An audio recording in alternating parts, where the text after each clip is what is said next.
CBI এর ডাকে সাড়া দিয়ে শনিবার সকালে নিজাম প্যালেসে হাজিরা দিলেন শাহজাহান শেখের ভাই আলমগীর শেখ। তার সঙ্গে আরও কয়েকজন সন্দেশখালীর বাসিন্দা নিজাম প্যালেসে হাজিরা দিয়েছেন। প্রত্যেকেই শাহজাহানের ঘনিষ্ঠ বলে পরিচিত।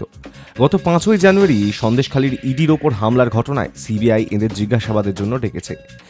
একই সঙ্গে শনিবার পৃথক মামলায় সন্দেশখালীর কয়েকজনকে তলব করেছে ইডিও। তাদের সল্টলেকে সিজিও কমপ্লেক্সে হাজিরা দিতে বলা হয়েছে। শাহজাহানের দুই ভাই আলমগীর এবং সিরাজ শেখকে আগামী সপ্তাহে তলব করেছে ইডি। আদালতের নির্দেশে সন্দেশখালীতে ইডির ওপর হামলার ঘটনা তদন্ত করছে সিবিআই। অন্যতম মূল অভিযুক্ত শাহজাহান এখন তাঁদেরই হেফাজতে রয়েছেন। সিবিআই এর দল বেশ কয়েকবার সন্দেশখালী ঘুরে এসেছে, সন্দেহভাজনদের বাড়িতে গিয়ে তল্লাশি চালিয়েছেন এবং ধরিয়ে এসেছেন তলবের নোটিশ। শাহজাহানের ভাই আলমগীরের বাড়িতেও গিয়েছিলেন কেন্দ্রীয় আধিকারিকেরা। সেই নোটিশ অনুযায়ী শনিবার সকালে তিনি নিজাম প্যালেসে হাজিরা দিয়েছেন। শাহজাহানের বিরুদ্ধে আর্থিক দুর্নীতি মামলায় তদন্ত করছে আরও এক কেন্দ্রীয় সংস্থা ইডি। তারাও কিছুদিন আগে সন্দেশখালীতে গিয়েছিলেন এবং কয়েকজনের বাড়িতে তল্লাশি চালিয়েছিলেন। তার ভিত্তিতে শনিবার সিজিওতে ডাকা হয়েছে শাহজাহান ঘনিষ্ঠ দুজনকে। শুক্রবারও তারা সংশ্লিষ্ট দপ্তরে হাজিরা দিয়েছিলেন।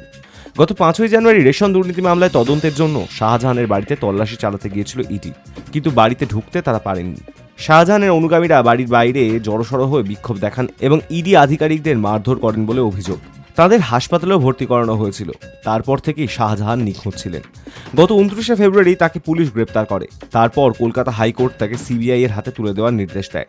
গত 14ই মার্চ শাহজাহানকে আদালতে হাজির করানো হয়েছিল। তাকে আরও 8 দিন সিবিআই হেফাজতে থাকার নির্দেশ দেওয়া হয়েছে। High news network.